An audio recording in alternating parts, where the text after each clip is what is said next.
Yes, we are live now. Hello friends, this is Himanshi and welcome to Let's Learn. थोड़ा सा दुख कह लीजिए या अजीब सा लगा मुझे ये अभी पूरा जो नोटिफिकेशन है या कह लीजिए जो डॉक्यूमेंट है जो ये पूरा जजमेंट है बीएड वर्सेस बीटीसी कह लीजिए या डिप्लोमा कह लीजिए ये अभी फाइनल पीडीएफ भी सामने आ चुकी है। इसी को पढ़ने में मैंने थोड़ा समय लगाया और आपके साथ मैंने सोचा फाइनली एक बार में ही अच्छे से बात की जाए।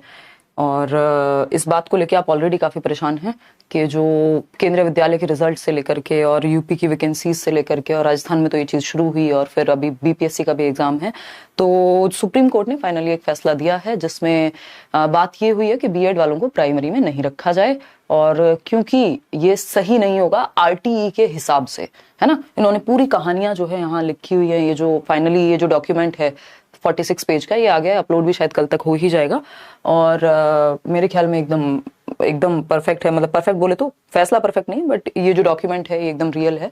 अब ये देखिए आप कहानियां लिखी हुई हैं, ये पढ़ते हुए ना मतलब बड़ी अजीब सी स्थिति रही। पहले मैं भी सोच रही थी कि यार जब नेशनल एजुकेशन पॉलिसी कह रही है कि 2030 तक बीएड वाले ही लोग रहेंगे, 4 साल का इंटीग्रेटेड कोर्स होगा और ये डिप्लोमा वालों को पीआरटी में यानी प्राइमरी में नहीं रखेंगे। बट अगर देखा जाए जब आप पढ़ते हो इसको एक थोड़ा ऑब्जेक्टिवली दिमाग बैलेंस रख के तो लगता है कि हाँ बात सही है, बात गलत नहीं है। बट फिर उन लोगों का क्या जो इतने सालों से आप फॉर्म सारे भरवा रहे थे, लोग पैसे खर्च कर रहे हैं, ट्यूशन पढ़ा के लोग फीस इकट्ठी करते हैं एक एक फॉर्म की, फिर कोचिंग्स भी लेते हैं और एक होप, सबसे बड़ी बात एक होप क्रिएट होती है लोगों में कि भाई बीएड वाले भी अभी प्राइमरी में अप्लाई कर पाएंगे। तो एक तो वो होप किल हुई, पैसा टाइम सारी चीजें, मतलब एक प्रोसेस। फिर दूसरी तरफ देखा जाए तो दिखता है कि भाई साहब डेमोक्रेसी है, लोकतंत्र है और लोग याचिकाएं डाल सकते हैं या अगेंस्ट भी बात कर सकते हैं, वो सारी चीजें भी हो सकती हैं, है ना। तो वो भी सब दिखता है। तो खैर कुल मिला के बात करते हैं, थोड़ा सा समझते हैं कि सिचुएशन है क्या अभी और आगे कैसे करना है, या जो आने वाली बीपीएससी है जो आपकी टीचिंग का एग्जाम है कुछ ही दिनों में, या सीटेट है उसका क्या करें अगर आपने बीएड की हुई है। तो केंद्रीय विद्यालय का रिजल्ट है जो कि पेंडिंग था, अब कभी भी टपक जाएगा क्योंकि इसी का इंतजार था। और केंद्रीय विद्यालय ने भी इसमें है चीजें कि उनको भी अच्छे टीचर्स नहीं मिल रहे थे। उन्होंने कहा भाई बीएड वालों को बुला लें, तो एनसीटी ने कहा एक काम करो बुला लो, है ना। और फिर बाद में मतलब एक जेनजी में एक टर्म फेमस है जो नई जनरेशन है, सिचुएशनशिप कहते हैं उसको। तो बीएड वालों के साथ वही हुआ है इसमें कि लटकाने वाली बात है कि ना तो कंफर्म किया गया किसी भी वैकेंसी में, चाहे वो सीटेट हो चाहे वो केवीएस हो, जहां पे भी वैकेंसी आ रही थी साथ में चिपकाया जा रहा था, चाहे वो चंडीगढ़ हो जो चंडीगढ़ की भर्ती है, साथ में चिपकाया जा रहा था एक चीज स्टार मार्क करके कि भाई साहब जो एसएलपी है, जो सुप्रीम कोर्ट की रिट है, जब उसका फैसला फाइनल हो जाएगा तब उस पर निर्भर करेगा कि आपकी ज्वाइनिंग कराएं कि ना कराएं। तो ये वैसी सी ही बात हो गई है ना। इसमें बहुत सारे लोग दुखी भी हैं, बट सिस्टम में ही नौकरी हम चाह रहे हैं तो उसके अगेंस्ट या हम ये कहें कि सब कुछ हमारे हिसाब से हो जाए, दुख की बात है, नो डाउट दुख की बात है। क्योंकि अगर कुछ भी होना था तो इतना समय और ये सारी प्रोसेस नहीं होनी चाहिए थी। खैर छोड़िए, समझते हैं कहानी है क्या। बीएड वर्सेस बीटीसी हम इसको कह रहे हैं, बीएसटीसी कह रहे हैं, या बेसिकली कुल मिलाकर के डिप्लोमा, जो 2 ईयर का डिप्लोमा होता है किसके लिए, कक्षा 1 से 5 तक पढ़ाने के लिए। अब इस पे तर्क क्या दिए हैं इस जजमेंट में, उस पर भी अभी हम आएंगे।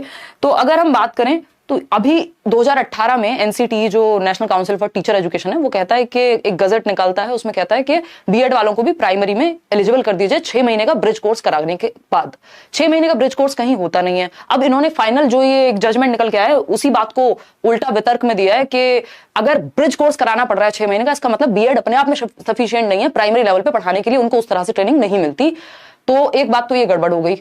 आरटीई कहता है क्वालिटी एजुकेशन दो, तो क्वालिटी एजुकेशन हो नहीं पाएगी यदि बीएड वाला बंदा प्राइमरी में जाके पढ़ाएगा। मैं नहीं कह रही हूं, ये आपका ये जो भी डॉक्यूमेंट है, जजमेंट है, वो कह रहा है, जो कि कुछ हद तक जस्टिफाइड है। क्योंकि अभी जो ट्रेनिंग होती है, अगर आप देखेंगे हमारे भी इंस्टीट्यूट में जब ट्रेनिंग होती थी, जो ईसीसी वालों की ट्रेनिंग होती है, जो एनटीटी जो नर्सरी टीचर ट्रेनिंग या अर्ली चाइल्डहुड केयर एजुकेशन है, उनकी ट्रेनिंग थोड़ी सी डिफरेंट होती है डीएलएड वालों से, क्योंकि वो उनको छोटे बच्चों को डील करना होता है। इसी तरह से हमारी जो प्राइमरी वालों की ट्रेनिंग है थोड़ी सी डिफरेंट होती है और बीएड का थोड़ा सा डिफरेंट होती है चीजें। ज्यादा अंतर नहीं है बट है अंतर। तो उस बात को इन्होंने कहा है। अब जो 2030 तक की बात हो रही है कि 4 साल के सिर्फ बीएड वाले ही लागू होंगे, उसके बाद डिप्लोमा बचेगा ही नहीं, तो हो सकता है तब तक ये कहें कि भैया हम ट्रेन कर लेंगे बीएड वालों को भी प्राइमरी में पढ़ाने के लिए। लेकिन इतनी बातें घुमा घुमा के गोलमोल करके उन लोगों का या एस्पिरेंट्स की क्या गलती है इसमें, जिनको सिर्फ जैसे नियम है उसके हिसाब से वो अप्लाई करते हैं बेचारे और फिर इस पूरे सिस्टम में वो घूमते रहते हैं, मतलब चक्रव्यूह जैसा बन गया। तो समझते हैं, अभी तो उन्होंने कह दिया कि बीएड वाले प्राइमरी में अलाउड नहीं होंगे, अलाउड नहीं है, ऐसा सुप्रीम कोर्ट कहता है। ठीक, अब अलग अलग स्टेट में इसका क्या प्रभाव पड़ेगा उस पर भी आएंगे। तो अगर हम देखें तो अब जब बीएड वाले अलाउड ही नहीं है कहां पे, पीआरटी के लिए, प्राइमरी टीचर के लिए, पढ़ाने के लिए उसके लिए डिप्लोमा होल्डर्स ही होने चाहिए, वही उनको क्वालिटी एजुकेशन दे पाएंगे। ऐसी बात कहां हो रही है? इस जजमेंट में हो रही है बात, ठीक है।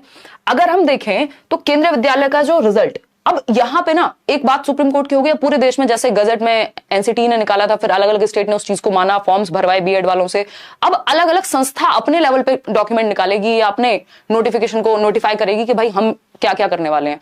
तो चांसेस तो यही है कि अब तो सिचुएशन ऐसी बन गई कि बीएड अलाउड ही नहीं है, तो क्या करोगे? अदरवाइज केंद्रीय विद्यालय तो खुद चाह रहा था कि भाई हमारे पास जो जेबीटी वाले कैंडिडेट हैं या डीएलएड वाले कैंडिडेट हैं वो इनफ लोग नहीं है जो टेट पास कर पाए, इसलिए बीएड वालों को भी हमें अच्छी क्वालिटी एजुकेशन वाले टीचर्स मिल जाएं, तो हायर ट्रेनिंग वालों को भी हमें आप दे दीजिए।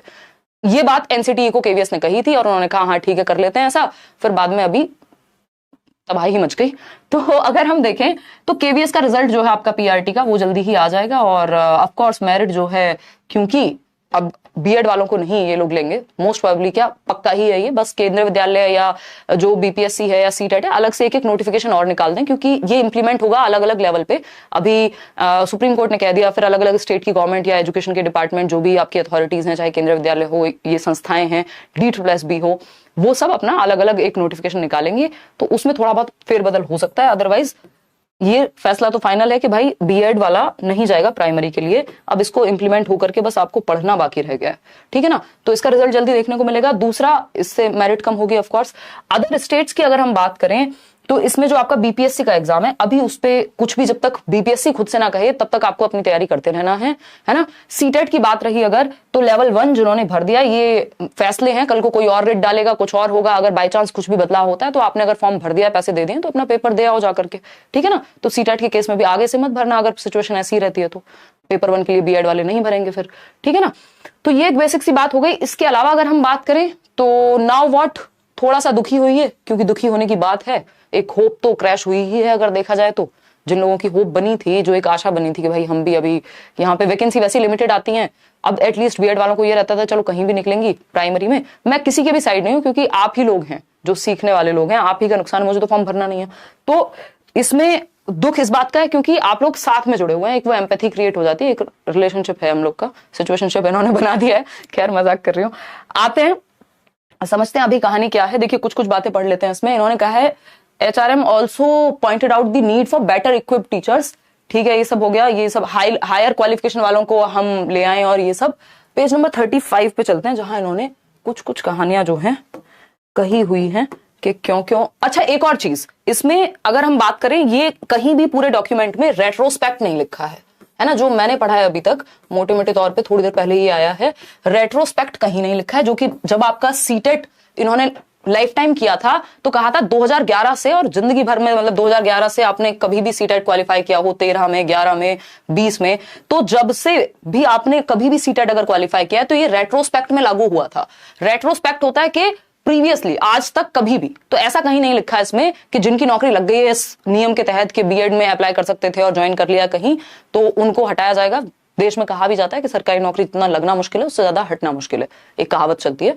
तो इसमें अगर हम बात करें तो ऐसा कुछ लिखा नहीं है, ना ही प्रोस्पेक्टिव लिखा है। प्रोस्पेक्टिव होता है कि अब आने वाले समय में ये बात लागू होगी, तो ये तो पहले से लटका हुआ था ना, तो अभी इस पे कुछ भी नहीं पता। जिस स्टेट में आपकी नौकरी लगी है, संभावना तो ये कि ऐसा कुछ नहीं होगा।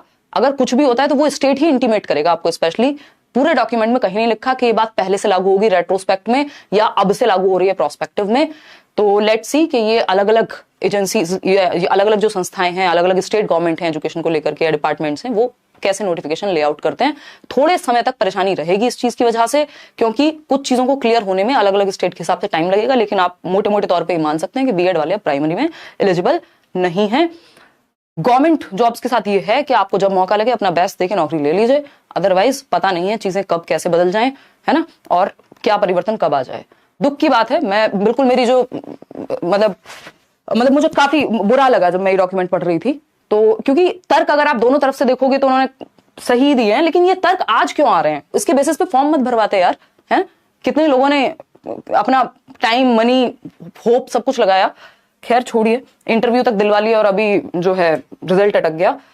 खैर देखिएगा, ये इसमें लिखा है पेज नंबर आपका 35 वही बातें हैं जो मैं ऑलरेडी आपको मोटी मोटी बता चुकी हूं कि the meeting clearly took the decision that in view of the facts presented by the commissioner KV And since the NCTE did not have any objection to permit KV schools to recruit primary teachers with higher qualifications, केंद्रीय विद्यालय ने कहा था हमारे पास enough लोग नहीं आ रहे जिनका टेट क्लियर हो। टेट की जो परसेंटेज है, जो सीटेट वगैरह हैं, वो 6 से 16% भी लोग नहीं है जो क्लियर कर पा रहे हैं, तो उनको लोग कम पढ़ रहे थे, तो उन्होंने कहा एक काम करो, हायर एजुकेशन वालों को दे दो, बीएड वालों को दे दो। तो एनसीटी को कोई ऑब्जेक्शन नहीं था, बट अभी फाइनली जो आपका सुप्रीम कोर्ट है उसने कह दिया कि टाटा बाय बाय।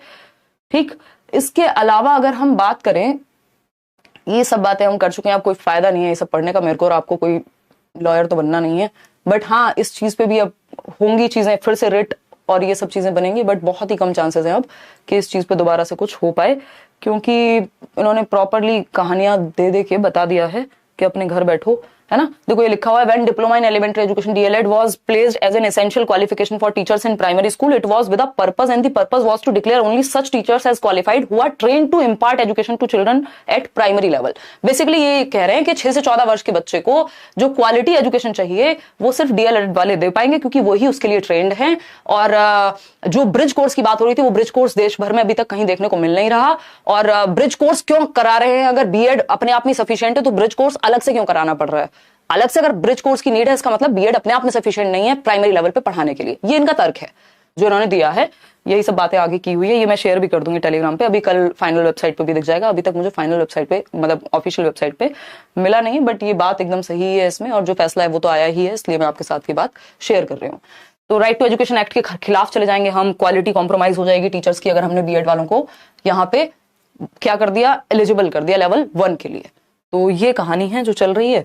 और अब आप लोग आपस में बहुत ज्यादा बहसबाजी या कुछ भी कॉन्फ्लिक्ट करने से अच्छा है कि अब आपके सामने जो चीजें हैं उस हिसाब से आप अपनी तैयारी करें। और इतना ही है, इसके अलावा आपके मन में कोई भी विचार हो आप कमेंट्स में बता दीजिएगा। लाइक शेयर सब्सक्राइब तो क्या ही करेंगे। आज मतलब खराब लगा इस चीज पे, वैसे भी इतने टाइम से तलवार लटकी हुई थी, मतलब इतनी डाइसी थी चीजें, कोई भी नोटिफिकेशन आता था साथ में यही बात चलती थी, भैया सुप्रीम कोर्ट में होगा, तो भाई मत भरवाओ ना फॉर्म, या फ्री कर दो उन फॉर्म्स को उतने टाइम के लिए। खैर हम कौन ही होते हैं ये सब कहने वाले, बट बुरा तो लगता है क्योंकि आप लोग जुड़े हुए हैं, ठीक है ना। चलिए खैर, बीपीएससी का अभी स्टेट गवर्नमेंट को क्लियर करने दीजिए, अभी आप अपनी तैयारी करिए, सीटेट की भी अपनी तैयारी करिए और पेपर देके आइए, देखा जाएगा, ठीक है ना। चलिए टेक केयर, कल मिलते हैं। और 14 तारीख से रखेंगे मैराथन आपकी 9 बजे। कुछ कारणवश मैं अभी कुछ और चीजें जो निपटा रही हूँ। चलिए थैंक यू, टेक केयर। ये पीडीएफ मिल जाएगा आपको टेलीग्राम चैनल पे। कोई और बात